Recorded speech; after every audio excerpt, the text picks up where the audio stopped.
In order to get the most out of the system, it's important to understand the feedback loop and what you're trying to accomplish by gathering feedback from vulnerable people.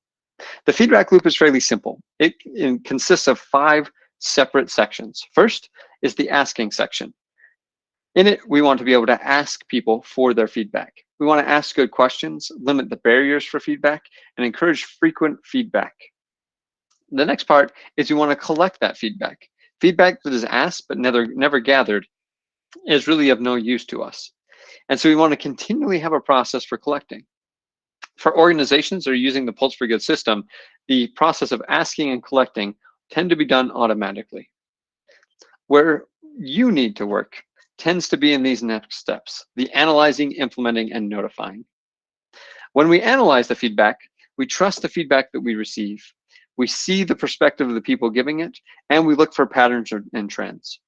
This is often accomplished through the Pulse for Good dashboard, where you're able to filter on the feedback that you're receiving and try and understand what's happening based off of the different feedback that you receive. Then the next step, which may be the hardest, is implementing feedback.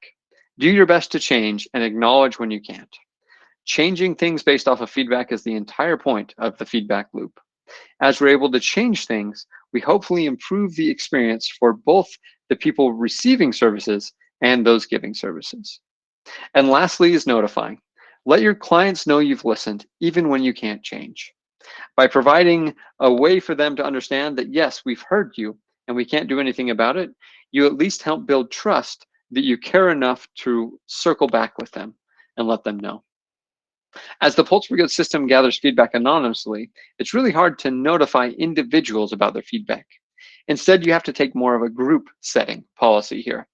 Some good ways include town halls, newsletters, or even whiteboards that can be put around the facilities to be able to share, this is the feedback we've been receiving, and this is what we're doing about it.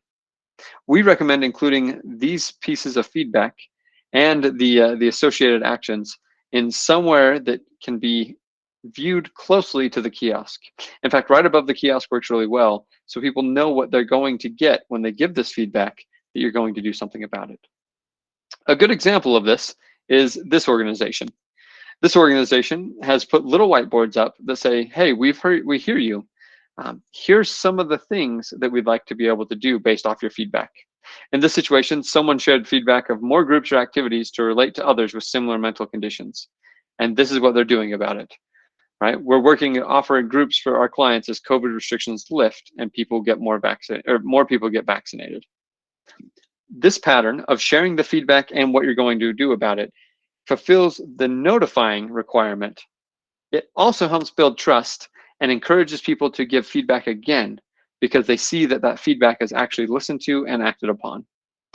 As you complete this feedback loop, it builds a virtuous cycle of trust between people receiving services and people giving them. The more feedback you receive and act on, the more candid feedback you get, the better chance you have of improving the experience of those who are vulnerable. If you have any questions about the feedback loop, about how the Pulse for Good system fits into the feedback loop, or about the system in general, please reach out to support@pulseforgood.com or visit us at www.pulseforgood.com. You can also visit our help section, www.pulseforgood.com/help.